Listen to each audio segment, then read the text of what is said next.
ሰላም ጤና ይስጥልኝ የስልጠና ቡድናችን አባላት እንደምናችሁ።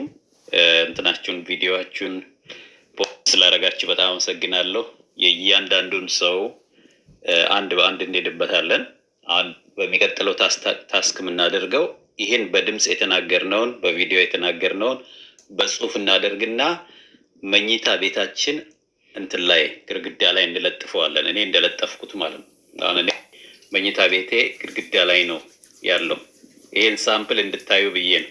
በየቀኑ እንድታዩት ፊታችሁ ላይ እንዲሆን ትኩረታችሁ እዛ ላይ እንዲሆን መስራት የምትፈልጓቸውን ዋና ዋና ነገሮች የ30 ዓመት ቪዥን ብላችሁ ታስቀምጡታላችሁ ማለት ነው።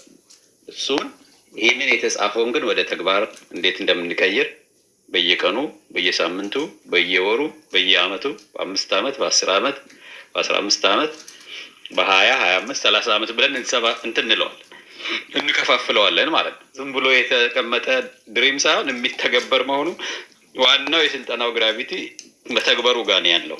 ኢትስ ቬሪ ኢዚ ማቀድ መተግበር ግድ ስለሆነ ያው በየቀኑ ይሄንን ፔጅ ብዬ ተናግሬያለሁ እና ስልጠና ሲባል ሁሉ የተገናኝተን አይደለም።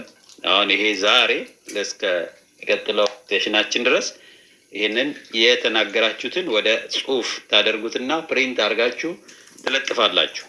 ምናልባት ፕሪንተር ከሌላችሁ በእጃችሁም ልጽፉት ትችላላችሁ። የሚታይ መሆን አለበት። ኢንስፓየር የሚያደርጋችሁ መሆን አለበት። ዘርዘር ያለ መሆን አለበት ማለት ነው። 6 ቦች የኔን ሳምፕል አስቀምጬላችኋለሁ። ይሄንን በሚቀጥሉት 4 ቀናት ውስጥ እንድትሰሩ አደራ አላችኋለሁ። ኦኬ፣ እስከ እሁድ ድረስ ተሰርቶ ማለቅ አለበት። ቴንክ ዩ። ያ እንግዲህ እዚህ ጋር ይሄን ዶክመንት ሙሉን አላሳየዋችሁ። 6 የተለያዩ ክፍሎች አሉት። የጤናና የቤተሰብ፣ የኢኮኖሚ፣ የሙያ፣ መንፈሳዊ እንደዚህ ማህበራዊ ግቦች አሉት።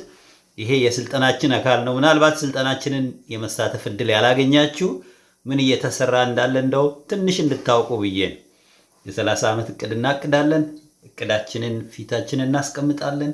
እሱን ያቀርነውን እቅድ በቀን በሳምንት በወር በአመት የሚሰራ አድርገን እንሰባብረዋለን። አክሽን እናደርገዋለን። አክሽን ፕላን እናወጣና ፕላናችንን ደግሞ መተግበር እንጀምራለን ማለት ነው። ለ1 አመት አብረን እንተገብራለን። ከዛ በኋላ ኮሚኒቲ ቢልድስ እያደረግን ስለሆነ አንዱ አንዱን እየደገፈ አብረን እንሄዳለን።